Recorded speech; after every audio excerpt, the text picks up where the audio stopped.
Hey up guys, it's the Yorkshire Pudding. I've been playing some World of Warcraft recently and I've come across what is possibly the worst escort quest in gaming. Now escort quests are not exactly known for their exhilarating gameplay, but this one is borderline breaking the Geneva Convention with the intense boredom it puts you through. I'll be playing the footage of this escort quest in the background of the video. It's not edited or slowed down. This is the actual quest. So for those unaware, I'm doing all the questing achievements in World of Warcraft. I've completed all the expansion quest lines except for just a couple more for Wrath of the Lich King and in this case Burning Crusade, which means two things. One, I need to do this quest in order to get the achievement, and two, I've seen a hell of a lot of quests in this game and this is by far the worst. In fact, the whole region of Neverstorm was a quest chain which brought me from level 20s to level 68. It felt super long, especially compared to the other zones. Many of the creatures use magic which absolutely lasers your health down if you're not careful. There's a ton of elite mobs and quests that require multiple people to complete, bearing in mind nobody quests in the Outland anymore. And unlike most quests in Modern WoW, many quests do not show you exactly where to go like the other quests do, nor did the description of the quest tell you who or what to kill. I felt myself looking up every other quest on the forums. It just felt like a deviation from what you'd usually expect in World of Warcraft. So the quest you're looking at right here is in Shattrath, which is in the Terracoa Forest, whereas my questing area is up in Neverstorm. Again, this is unusual as usually you complete all quest chains in the area by remaining only in that area. So to complete my quest chain, I journeyed over to Shattrath City where I needed to choose to align myself with the Aldor or Skryre factions. This would then unlock some more quests to do back in Neverstorm for me to finish the achievement. However, before selecting which faction to align myself with, I need a grand tour of Shattrath City. Well, this is it guys, this is the grand tour. I mean, it's the only tour I've been on where the tour guide doesn't fucking speak. I meant to just stand here and gaze at the 4-polygon graphics in Shattrath. I just have to follow him every so often, wait while some other NPCs say some generic dialogue, and then wait a bit longer just for good measure, then follow him to the next place and repeat. The problem is, if your character is running, you outrun the NPC. If you walk, the NPC's too fast for you. I mean, who designed this? What was going through the skull when they created this quest? Somebody obviously looked at it one day and thought, yeah, this is a solid quest, and green lighted it to go ahead. You can't even say it's for the lore because there is none, or at least none worth listening to. So I've probably had the worst time doing this quest for most people as it's taken me 3 attempts so far. What you're watching now is the 3rd attempt. Remember when I mentioned questing in Neverstorm was pretty annoying? Well, most zones do not require you to complete a dungeon in order to complete the questing achievement in that zone. This one did. The problem is, nobody runs Burning Crusade dungeons anymore, so I had to queue for that specific dungeon hoping to find the group. I was in the queue for about 45 minutes. Usually the queues are faster than this admittedly, but that's when searching for a random dungeon, not a specific one. Queuing for PvP however is another story, don't get me started with that. So anyway, I start this escort quest and I get about halfway through it, roughly at the same point which you're seeing on screen right now, and what do you know, my group finder had found the group.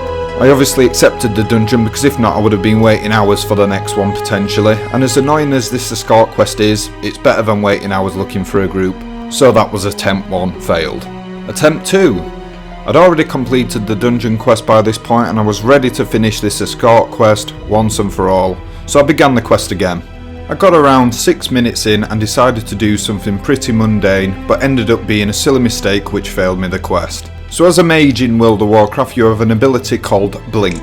When pressed it teleports you forward 20 yards. When I cast a Blink however, it teleported me not 20 yards but 200 yards. 20 yards into the ramp and 180 yards down to my death. It had clipped my character through the ramp and into the void below, killing my character and failing the quest. I forgave Blizzard though, because it's not fair to pick on small independent developers for having a few bugs here and there. So then I get to my 3rd attempt, which is what you're seeing right here, where nothing much happens and is quite uneventful, which means I was doing the quest exactly how it was intended.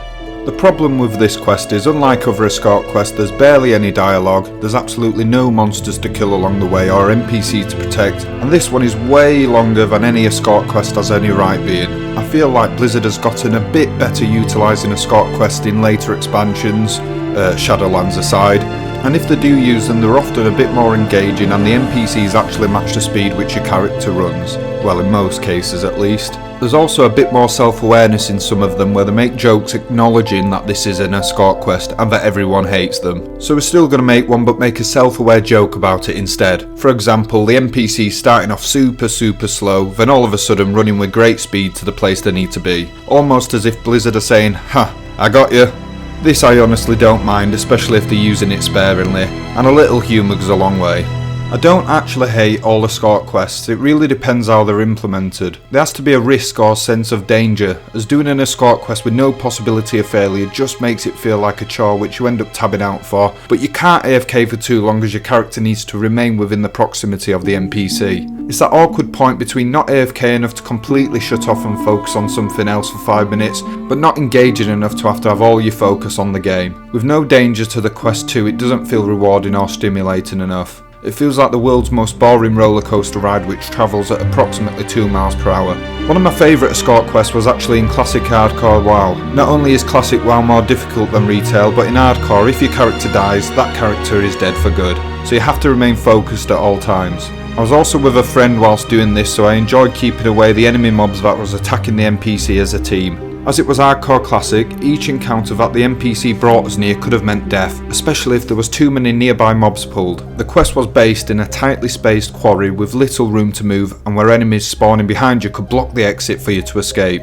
We started by clearing out enemy mobs first before starting the quest to increase the chances of survival. We could manage 2 mobs at a time with ease, but 3 was a bit on the difficult side as we were slightly underleveled. During the quest we had to pull 3 enemies as they were in the path of the NPC that we were escorting, but to our horror 2 mobs spawned behind us to the back, which we accidentally ended up pulling halfway through the encounter. This caused the heart rates to go up and we had to pop all our cooldowns and drink potions to stay alive. We finally defeated the 5 trogs and sat down immediately to drink our food and drinks to restore our health and mana just in case another trog spawned in or pulled, as it may have just finished us off, putting an end to what was probably over 30 hours of gameplay at that time.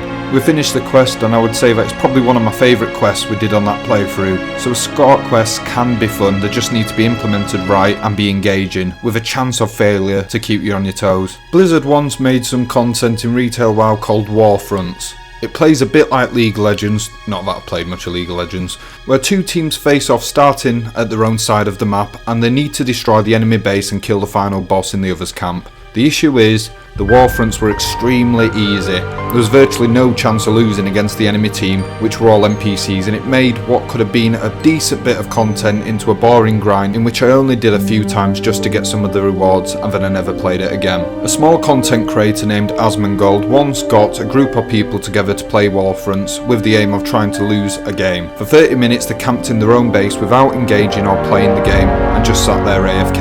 After 30 minutes of nobody on Asmongold's team playing, they were eventually successful in losing the Warfront, possibly being the only team ever to lose in that game mode. This was only possible because there was a coordinated effort for everyone in the team to stay AFK. This would not have happened in an organic game where everyone was playing normally, meaning it was essentially unlosable. There's nothing more unfulfilling than a game where you cannot lose if the objective of that game is to win. It feels like when you were little and the teacher's got that kid in a wheelchair to score the final goal in football, so everyone lets it happen. It's a fun little moment, and within the context of a school football game it's pretty wholesome and everyone moves on. But except in this case Blizzard treats everybody in the school like the kid in the wheelchair, and they do it not just for one game but every single game. Everyone gets to have their own turn rolling the ball into the net with the wheelchair, except the net is 100 metres wide and the net is at the bottom of a hill, so the ball just rolls down into the net regardless of skill or effort. Everyone's a winner. Yes, you get to score a goal by getting the ball into the back of the net, but there's a reason why a game of actual football is far more entertaining than just playing by yourself kicking the ball into an empty net from 10 metres away.